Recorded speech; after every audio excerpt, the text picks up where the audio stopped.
The Sydney Swans are facing the first month of the resumed season without a star Buddy Franklin. Tom Morris had the details on AFL Tonight.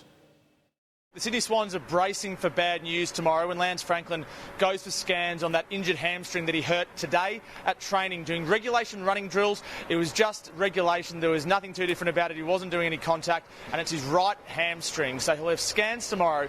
The official line from the club is they'll await the results of these scans before determining how many weeks he's going to miss. But unofficially, I can tell you tonight, he won't play round two. In fact, I'll be extremely surprised if he played at all in the first month of the year. The Swans have Essendon, North Melbourne, the Dogs and Melbourne in that first month. If he plays before June or even July, it would be a big shock to those around him. He can't move at the moment. It's a massive blow for the Sydney Swans, but also, Kath, it must be noted, it's a massive blow for the AFL. He's such a marquee player. He's only played once in the past 12 months. That was his 300th game against St Kilda in round 23 last year. We haven't seen enough of him. He's 33 years old. I think everyone in football would love to see him back, and today is a big blow for the Swans and also the football public.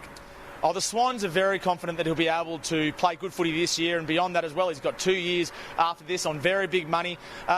What's really clear is that Buddy Franklin has had a hugely successful time at the Swans. I know there's always chatter about whether it's been successful or not because he hasn't won a flag with them. But just get a load of these stats. 118 games, 364 goals, 4-time All-Australian, 2 Colemans. It's been a marketing powerhouse as well.